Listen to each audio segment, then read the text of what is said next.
Welcome, everybody, to Freelance Writing Direct. I'm your host, Estelle Erasmus, the author of Writing That Gets Noticed, Find Your Voice, Become a Better Storyteller, Get Published, which was named by Poets and Writers a best book for writers.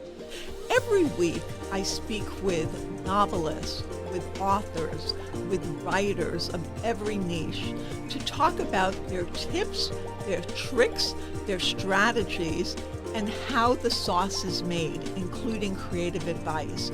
I'll talk about essays and articles and share my own experience from 3 decades of publishing. So join me every week and grow your business and build your craft with Freelance Writing Direct. And don't forget to subscribe, rate, and review on iTunes. And follow along on Substack, where I share special clips for subscribers only at estelleserasmus.substack.com. Welcome, everybody, to this episode of Freelance Writing Direct. I'm your host, Estelle Erasmus, and today I am so happy to have Jackie Goldschneider with us, who is author of this wonderful memoir and also has a lot of information in it as well, The Weight of Beautiful. And we're going to get into it. And this is the paperback edition of her book. It came out in 2023 in hardcover with her beautiful photo on the cover. And now this is more, showing a plate. It's more for kind of everyone, not just those who know Jackie from her role on Housewives of New Jersey. She's an author, activist, speaker, and a longtime cast member of The Real Housewives of New Jersey. Before joining the show, Jackie was an attorney and freelance journalist and has contributed extensively to publications including Good Housekeeping, HuffPost, and Scary Mommy. And she wrote a weekly parenting column for New Jersey's The Record newspaper for several years. Her debut memoir, The Weight of Beautiful, was published by Simon & Schuster in September 2023. Since then, Jackie has been a nationally recognized advocate for eating disorder recovery. She graduated magna cum laude from Boston University and received her doctorate from Fordham University School of Law. She lives in Tenafly, New Jersey with her husband, Evan, and their 2 sets of twins, ages 17 and 14. Welcome to the program, Jackie. Thank you so much for having me. I'm excited to be here. This is great. And so most people know that I have usually some sort of a connection, even if it's tangential, with guests that I have on my program. And I want to share the connection that Jackie and I have. A couple of years ago, it was pre-pandemic, my temple had done a gala event. And one of the items was lunch with the newest housewife at the time on Housewives of New Jersey. And as everyone knows, and as I mentioned in my book, I'm a huge Bravo fan. And so I bid on it and I was lucky enough to win. And me and my friend Alicia met Jackie for lunch.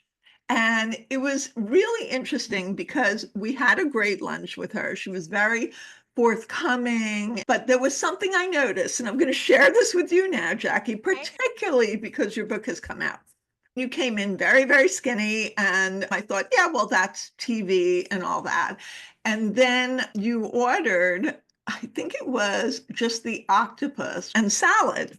And then you barely ate. And, I noticed that. I mean, you were still wonderful. We had a great lunch, but I just thought to myself, well, maybe she wasn't hungry or something. And then it all became clear once you revealed that you were dealing with an eating disorder. And if you knew how much planning went into what I would eat at that lunch, pre-recovery, my food choices dominated so much of my mind space. So I likely planned out that octopus and salad meal and precisely how much of it I would eat in advance. I thought about it. I thought, well, maybe she's just really careful. And then also I saw how you ate very carefully, like your mouth barely touched the fork. Yeah, that's why I say an eating disorder like the one I had it was a full-time job. And part of the reason I wrote this book was to let people know that you can be really far into one of them, like really deeply entrenched in an eating disorder, and it could be your whole life, and you can still make a complete and full recovery. And so, what I want to say, because this is a podcast focused on writing, the writing in this book is so well done. It's so well crafted, Jackie. That means everything to me. And I will say that I think it's the first Bravo book, although I don't really consider it a Bravo book, but like the first housewife book that was not written by a ghostwriter. Yes, and that's absolutely true. And your candor, the way that you talk, your voice comes through in the book very much. And I think that's important. Memoir books need to have voice come through and they need to be crafted. So you're telling a story, but you're starting, even like the beginning of the book, where you start with your wedding and how slender you were at your wedding. And, you're helping Evan, your husband, slice the wedding cake, and how you were excruciatingly cold because you were so slim, and all of that. And you start in scene. So I want to ask you, what made you decide that this was the scene that you wanted to start with? Well, I thought about what moments in my 2 decades bothered me the most. In my 2 decades of having anorexia, what moments really stood out to me as what a waste. And that was one of the moments. The fact that I thought during my wedding reception, I thought about food about 80% of the time and what I could and couldn't eat really bothered me. And when I wrote the book and got all these memories out of my head and onto paper, I felt like that one was just so shocking and disturbing that I wanted to open with it. Jackie, how did you decide on the scenes? Because obviously you can't put everything in a memoir. Right. Outlining really helps me. So I did a chapter outline for my proposal, and I made it as detailed as possible so that I knew what I wanted to go in every scene. Obviously, things changed, but there were things that really stuck out to me over the years. And the ones that didn't automatically pop into my head, I knew they probably wouldn't add to the story as much. So I had enough scenes that when I was writing about a topic, the ones that immediately popped into my head were the ones I knew that I had to go with. I didn't want to throw in everything in the kitchen sink because the truth is that every day of my life was dominated by it. You really get into the nitty-gritty of the details of the hell that you were in terms of the calorie counting and the math. And you even have photos showing pages with the writing and the visual, and also the description really brings it to life and makes people feel that they can really see what you were dealing with. And you're on beautiful trips and you're grabbing, I don't want to give everything away, but you're grabbing food that you brought from home because you can't even enjoy yourself. And so it's about enjoyment and about learning how to kind of be present in your life. Is that something that you feel that in your recovery that you've gotten to? Yeah, but I think it's important to mention that eating disorders are a mental illness. So that's what robbed me of all the joy. It was less about the food and more about this irrational fear because of trauma connections from I had a really hard time in my life that coincided with me being very overweight. And I feared my life in a bigger body would go back to being so awful. So it wasn't just like learning how to enjoy food, it was also getting rid of the mental health reasons why I would torture myself like that. So the combination of those things, yes, my life is markedly different now. It's so much better and so much more open, and I have the headspace to do other things. But that it wasn't just a matter of learning to enjoy food. I really had to get to the root of why I had the eating disorder in the first place. Right. And that also helps you enjoy life more because then you were Oh, more yes. present in the moment. Yes, for sure. I mean, I can travel now. I mean, even the small things. Well, like I had a lot of health implications that all got a lot better. Not all of them, but most got a lot better. I can travel anywhere now. I can eat in any restaurant. I don't look up menus first. I mean, it's life changing. And also to not walk around being hungry and lightheaded, it makes a big difference in your in your happiness. Yeah, you're getting fuel, nutrients, everything that Yes. you need. And so let's get back to the book. So, what I also thought was really good that you did is each chapter at the end, it gave like a little tidbit that brought you into the next. So, I'll give an example. When you're talking about your childhood of being bullied and overeating to kind of compensate for feelings of loneliness, you end with this sentence on page 17. There was no happiness for me as a teenager in suburban New Jersey, but oh man, there was food. Yeah. And that takes us right into the next chapter, which is called Welcome to Weight Watchers. So I Mhm. like that because it's a craft technique that just moves it along. Here's something I want to bring up. Your claim to fame, or was until you wrote this book, was being a member of the Real Housewives of New Jersey. However, you don't mention it really until page 142 in the book. Mhm. You're doing journalism, you're writing. You said you're a local journalist. I tell myself, you're better than this. There's more than this. I wanted more. I wanted bigger. I wanted people to know my name. And that's exactly what was about to happen. Mhm. So that is really good. And hey, it's interesting because when I knew I was going to read your book, I was like, I wonder how much of it is really focused on Mhm. housewives. And you really don't until 142. People are surprised by that because the question that get a lot is, did going on television make you have an eating disorder? Did it make it worse? Did it? And my answer is I had this thing for 15 years by the time I got on TV. So absolutely not. It didn't do anything. It didn't even move the needle because I was already so consumed with it that having a distraction in my life probably made it a little even better.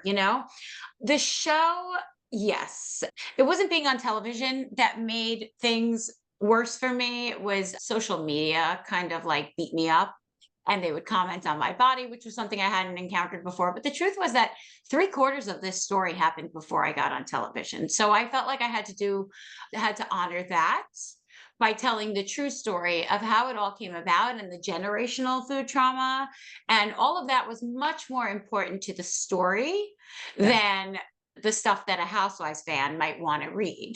So I think maybe that's why, in terms of Housewives book, it's not like the most talked about housewife book because it's really not about the housewives. The housewives comes in at the end, and the housewives really helped me recover. I could make it a housewives book if I wanted to. I mean, I could talk all about the housewives throughout it. And I'm sure if I had a ghostwriter, they would have pushed me in that direction. But my story was not a housewives journey. And so it didn't make sense for it to come in until the end. definitely. So you talk about coming into the cast, and I mean, obviously the people are very slender, also on the show. But you already had your eating disorder. So it wasn't like maybe you wanted to be the skinniest of everyone. Maybe that because the camera, what, it adds 10 pounds or whatever they say. Mhm. But you were on a couple of seasons until you revealed your eating disorder. It wasn't even like that's the reason that you came on the show.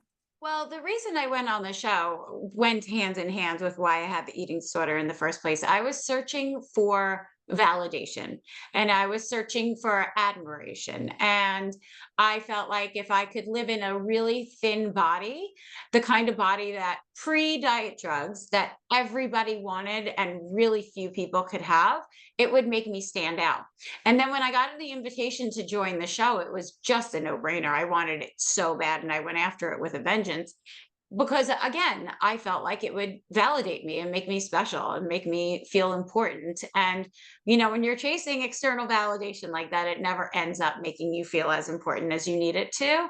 I mean, I went on the show because for the same reasons why I stopped eating is I was just looking for more. I was always looking for more. And if you're looking for more outside, not to get, all therapy, but like if you're searching for validation from other people, you're never going to be happy. Once I realized that, it really made it a lot easier to put myself in a different mindset and recover. It's strength actually realizing that Yeah, because it's hard work though. Yeah. yeah, and it sounds like you've been doing it. And Yeah. you're even honest in you added a chapter at the end that wasn't in the hardcover because that was back in 2023. So you're talking about now, and you were very honest. You say you're not fully recovered. You still have things to deal with and think about and questions. And how does that go for you? And it's so good that you wrote about that as well. It's very important to me to be fully transparent throughout this process. So when I say I'm not fully recovered, I don't have anorexia anymore, like not even a little bit.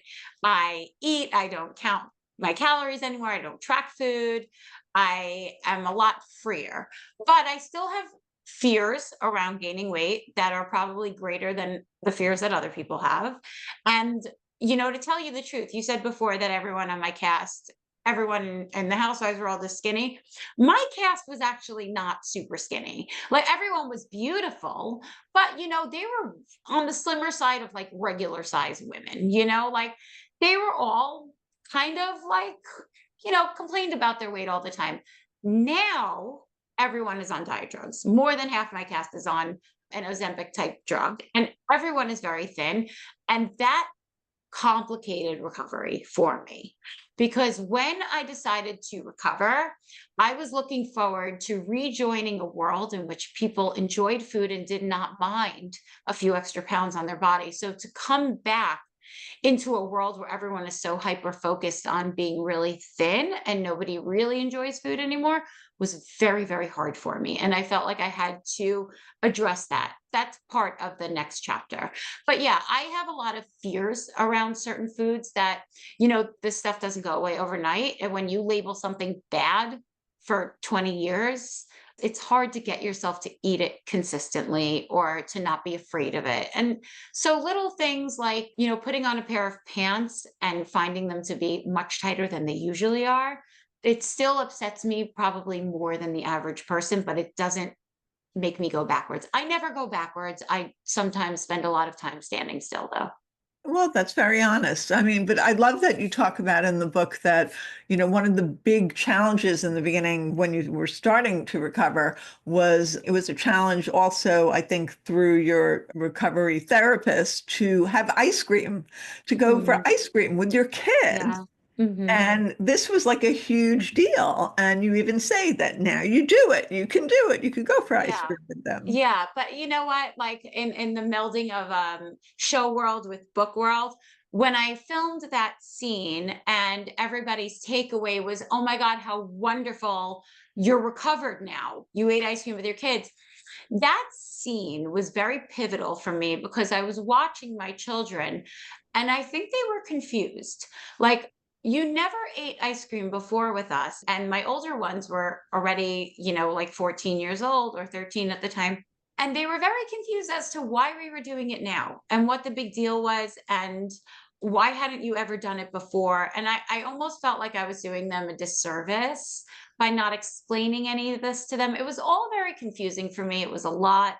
My children were confused. And I think that the world got the impression that I was now recovered, which I felt was a disservice to anybody struggling.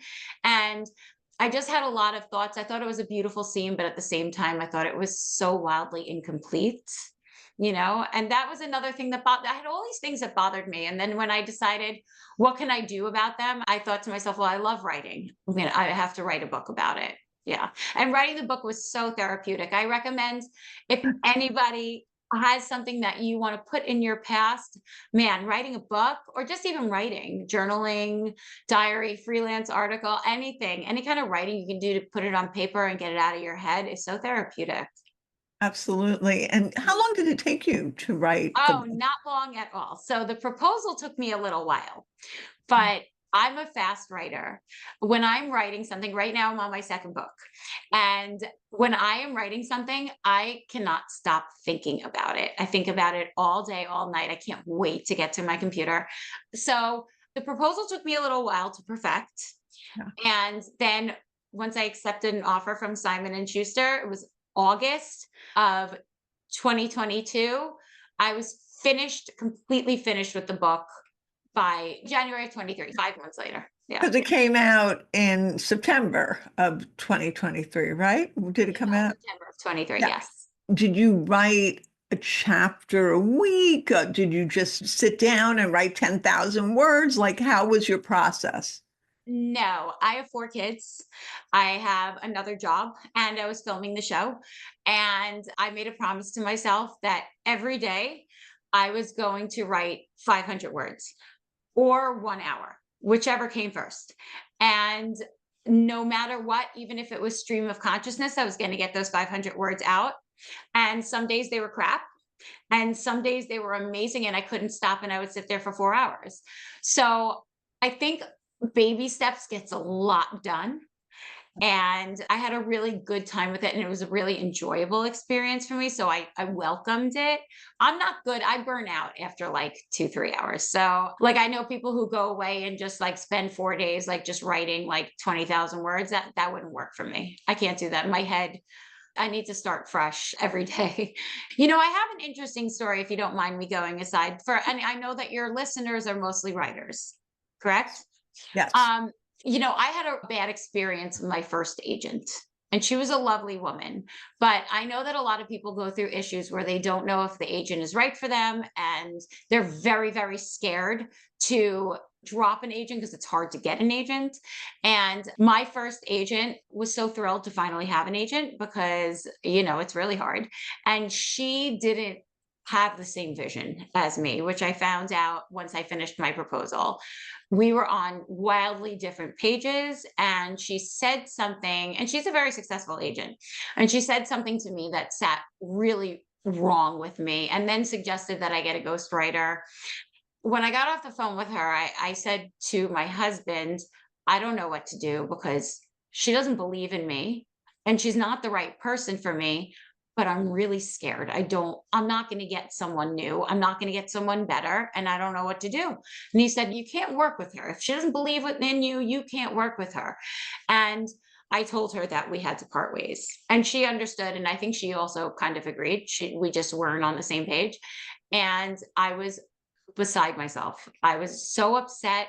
And then I started thinking about who else I could query, and who I started making lists. And then a friend offered to introduce me to an agent that he knows. And she was a junior agent at the time. And I said, well, I'm on a TV show. I don't want a junior agent. And he introduced me, and she was so wonderful. And within a few weeks of becoming my agent, she got promoted to a senior agent. And she took my book to places that I can't imagine anyone else taking it. And she's my agent again for my second book. And I just love her. So for anybody who feels like they shouldn't be working with their agent, it is definitely worthwhile considering not working with that agent. Can you say her name? I've had agents on the show as well. Her name is Courtney Paganelli. She's amazing. She's at Levine, Greenberg, and Roston. She's just fabulous. She's just really saw my book the way that I needed it to be seen, and really championed it, all the way through. I know Binder's a secret. I'm not sure if we're really even allowed to mention it, but I did find a developmental editor for my proposal who really helped me out. Oh, that's great. And also you mentioned Alyssa Altman. That's who I'm talking about. She stayed on as my writing teacher. I would ask her questions. She would send paragraphs back to me with red notes. And she was really, really helpful in all of this. And I've taken classes. I just never took a memoir class. So when I started writing, I grabbed myself The Art of Memoir, and I read it. I read it while I was writing the book, and that was really helpful. I loved it. That's Mary Carr's book, right? Yes. Yeah, it was fabulous. Yeah, Alyssa just came out with the new book, Permission. I was actually going to reach out to her to be on the program. I just got her book. So yeah, she's amazing. Yeah. So I have a couple of questions that I want to focus on more in how you wrote about people in your life, right? So not the Teresas, but your family members, right? So it's very hard. Like if you're writing about parents or a husband, and you want to make sure that you're writing it in a way that A is going to maintain the relationship, but you also want to be honest. So for example, I'll give the example of your father. At one point you talk about in the book, and I think he also did this on program once. He said, like, you were a hefty girl or you were heavy back then, and look at you now, and you should be so proud of yourself, and you're making a big impact with people seeing Yeah. that you Yeah. lost the weight. And you talk about in the book how that made you feel, and you also gave him a little grace. You were like, look, he's old. I don't think he gets it. He didn't mean badly.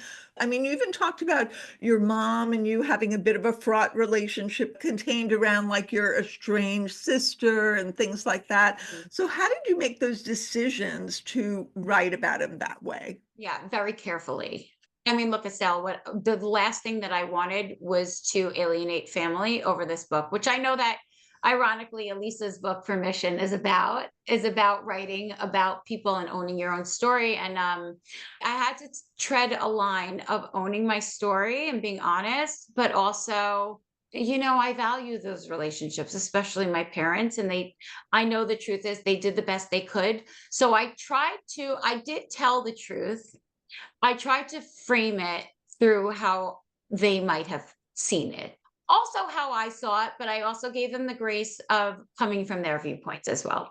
That was also my biggest fear, was my parents reading the book and getting upset, because I didn't want them. They were wonderful parents, they still are, and I didn't want them to feel like I went to town bad mouthing them, which was not my intention at all, and I didn't do. There's a way to be honest about how people's behavior impacts you without making them into a demon. I chose not to write more than one line about my sister, not because I didn't have more than one line to write about her. I could have written a whole chapter, but I knew that that would be problematic and cause problems that weren't worth the content. The way that she impacted my eating disorder was not enough for me to risk that part of it overtaking the book. So I think you have to weigh the risks versus the value to your story. Yeah. And so did you let your dad or mom or Evan, probably Evan, read anything before it was published? I let Evan read it because I wanted him to know what I was writing. But I didn't let my parents read it because I knew that what I had written about them wasn't so bad. And that's because what they did was not so bad. But I purposely did not let my parents have a copy of the book until I could no longer make any changes, because I didn't want to make the changes. And if they complained, I'm an empath and I did not want to feel so bad that I would go back and change it. So I purposely waited. Wait, interesting. You said you're an empath. So do you think being an empath is kind of part and parcel with the mental illness that led to an eating disorder? Yes, because you just want to make everyone else happy, often at your own, bad things happening to yourself. So you put everyone else's happiness before yours because your entire value is based on the way that people feel about you. So if you can make other people feel good, they're going to like you more. So yes, it absolutely goes part and parcel, because the way that you look is going to make people like you more. That you don't worry about liking yourself. You just worry about other people liking you. It's fascinating because years ago, and I had said this on an episode, I think, with Nicole Grave Lipson, who wrote Mothers and Other Fictional Characters. She was my recent episode. Years ago, I had met somebody who'd had tons of operations to look like Barbie. And she was still one of the most insecure women I'd ever met in my life. And she looked absolutely perfectly beautiful, but the aura that you got from her was insecurity, insecurity, not feeling good about herself. And it just was like kind of not a wake up call, but I just thought, oh, how interesting. It was really Mhm. interesting to observe that. And then one day, and I'll say one more thing, and I always use this example for my daughter. I had been at a park and there was a girl, she was overweight, and she also had a ton of cellulite. She had a boyfriend and he was madly in love with her. And they were in love, and she seemed so comfortable in her skin that it was just, I don't know, it was another one of those moments that I thought, okay, well, this is interesting. You don't have to be insecure all the time about what you look like. Yeah, I find very often that looking good and feeling good do not go hand in hand.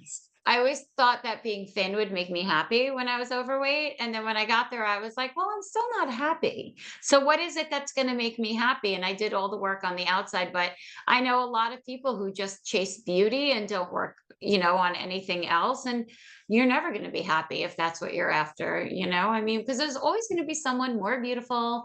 There's always going to be someone more money, thinner, more success. So, Jackie, that's my dad passed away March 8th, and yeah, I'm he'd so always said to sorry. me, thank you, thank you. He was a wonderful, wonderful man. He had advanced Alzheimer's. He said to me years ago, he said, Estelle, there's always going to be someone prettier, smarter, thinner, Mhm. more successful. He goes, so your only competition is with yourself. Yeah. It is. I think, I live in a tough world where I'm a character, a D-list character to the internet, and they often tell me who I am and what I'm capable of, and when I should stop and when I should start and what I'm not doing right. And that's a complication that most people don't have. And I have to work really hard to ignore all of that. But I think recovering, I've done a lot of therapy and I still do. And that has changed my life. I don't care anymore what anyone thinks of my body. I don't care. I care what I think of my body, but I don't care what other people think. I don't care what other people see me accomplish. I'm doing things for myself now. I've gotten rid of relationships that don't feel right. But I think that if I hadn't done all of that therapy work, I think that's why you see a lot of people on reality shows, their entire life fall apart because they're so hyper fixated on what everyone else thinks of them. They make decisions that don't serve them, that serve everyone else but them. And that's what makes you such a great advocate now for people who have eating disorders because you've been there, you've been on both sides of the Mhm. fence. And so you can Yeah. really relate and the empath part as well to what Yeah. they're I'm going still through. an empath. I just don't let it be the core of how I value myself. I see, like you said, the woman at the park, like her confidence is probably what drew her husband to her. What made her seem like a superwoman and the most beautiful woman in the world to him is that confidence. And I find that when you feel good about yourself, like it projects into the world and it's not just talk, it's really true. All these things that I always wanted for myself, like therapy helped me get to them. But I honestly don't think I would have gotten there if I hadn't had the whole world watching me because it was really hard for me to justify recovering. That makes so much sense. It really does. It, Yeah. it gave that accountability and that microscope. I want to mention something. I love the title, The Weight of Beautiful, because it's a metaphor and it covers so much. The weight is not just the physical weight, but the emotional weight of what you were carrying, this hellscape that you lived in. And then beautiful, which is the way that you are thinking that you're being viewed or what's important or the validation.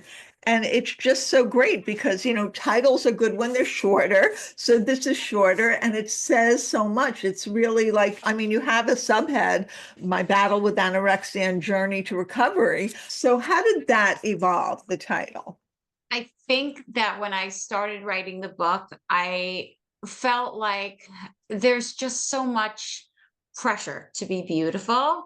And once you start becoming beautiful, there's so much pressure to stay beautiful and all the things you have to do to be beautiful. And no one who's beautiful, probably most people who are beautiful don't feel beautiful. It's so loaded. This word beautiful, like what does it even mean? And so, to thinking about weight, I just came together for me, I think in the shower. and I just ran out and ran to my computer and I was like, it's the way to beautiful. It's definitely the way to beautiful. So yeah, most things come to me in a moment. I know everybody has different ways of doing things. I definitely have my specific voice, the way that I write things, the way I write dialogue, and the way I think of titles are like that. They're short, choppy, and they punch.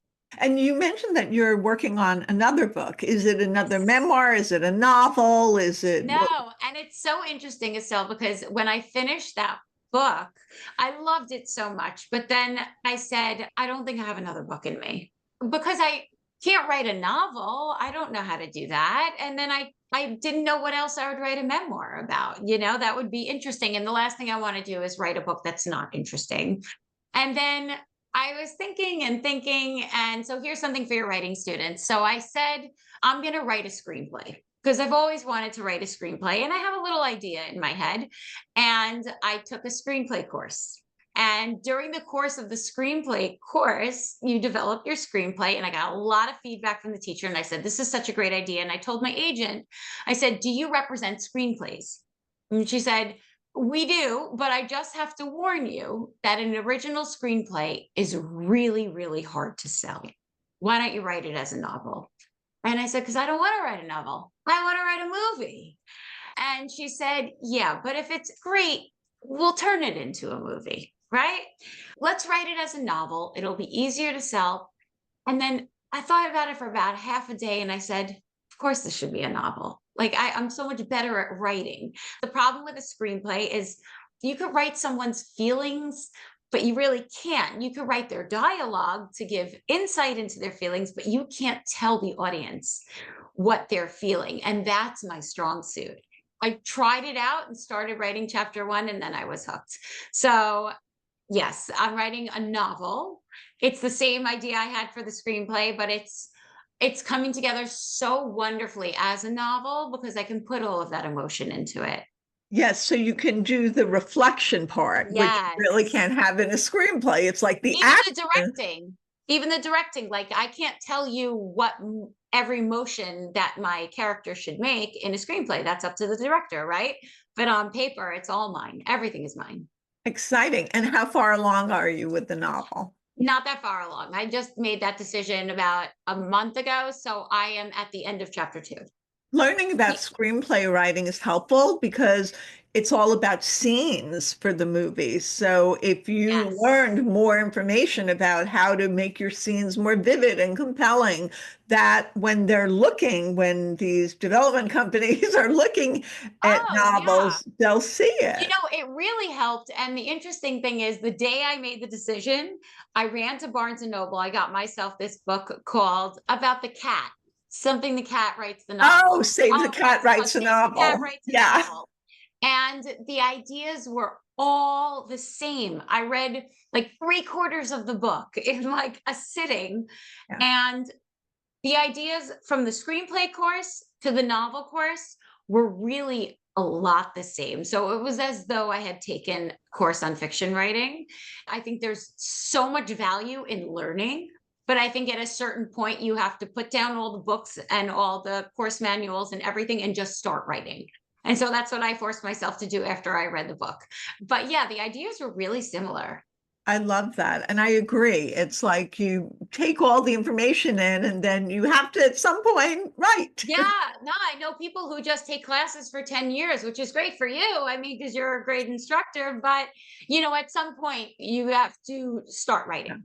And Yeah. then book obviously is a longer form project, but that's Yeah. wonderful that it's just going along. Is there anything I didn't ask you that you want to share, Jackie, about your book writing process, about the book? The book writing process is like life. It's very easy to have imposter syndrome and say my book is never going to do well and who's going to want to read this. Put all of that out of your head. If you write a good book, everyone's going to want to read it. And like the people who don't, it's okay. Putting a book in the world is so amazing. Putting any kind of writing content into the world is amazing. And I think sharing your story has a lot of value to you as well. So I think get rid of the imposter syndrome. If you enjoy writing, definitely go for it and stay true to your voice. If somebody doesn't have the same vision as you, block it out. Because everyone will have things to say. And, rejection's part of the process. It's hard. It's not easy to write a book. It's not easy to hear criticism of your book. And, when my Goodreads drops a decimal point, I get upset. But overall, writing a book is so wonderful that don't let anything stand in your way if that's what you want to do. That's wonderful advice. And thank you so much for being my guest, Jackie. Everybody, The Weight of Beautiful, not only well-crafted, but such a compelling story. And you get a bird's eye view into Jackie's life, who is on TV and will be again. Thank you so much, Estelle. This was great. Pleasure. Follow me at EstelleSErasmus.com on my website and on social media, which is Instagram, TikTok, and Twitter at Estelle S. Erasmus. And we're now on YouTube for Freelance Writing Direct. Follow along, and soon everyone will be reading what you're writing.